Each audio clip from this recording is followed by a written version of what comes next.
నకిలీ హీరో అనగానే గుర్తొచ్చే మరో పేరు హీరో శ్రీకాంత్. ఈయన 1968 మార్చి 23వ తేదీన కర్ణాటకలోని కొప్పల్ జిల్లా గంగావతిలో జన్మించారు. చిన్నతనం నుంచి క్రికెట్ మీద ఆసక్తి ఉండేది. కానీ బీకాం చేస్తుండగా నటన పట్ల ఆకర్షితులై ఒక ఫిల్మ్ ఇన్స్టిట్యూట్లో డిప్లొమా పొందారు.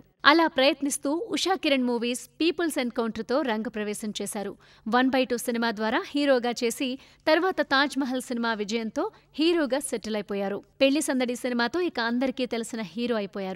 హీరోగానే కాక సహనటుడిగా సినీ రంగంలో ప్రముఖ హీరోలందరితోనూ అంటే చిరంజీవితో శంకర్దాదా ఎంబీబీఎస్, బాలకృష్ణతో శ్రీరామరాజ్యం, వెంకటేష్ బాబుతో సంక్రాంతి, నాగార్జునతో నిన్నే ప్రేమిస్తా, మోహన్ బాబుతో తప్పు చేసి పప్పుకూడు, రాజేంద్ర ప్రసాద్తో సరదా సరదాగా, రవితేజతో ఖడ్గం సినిమాలలో నటించి అందరినీ అలరించారు. శ్రీకాంత్ హీరోగా నటించిన ఆమె సినిమాలో హీరోయిన్గా నటించిన ఊహని ప్రేమించి పెళ్లి చేసుకున్నారు. వాళ్ల అబ్బాయి కూడా నిర్మలా కాన్వెంట్ అనే సినిమాలో నటించాడు.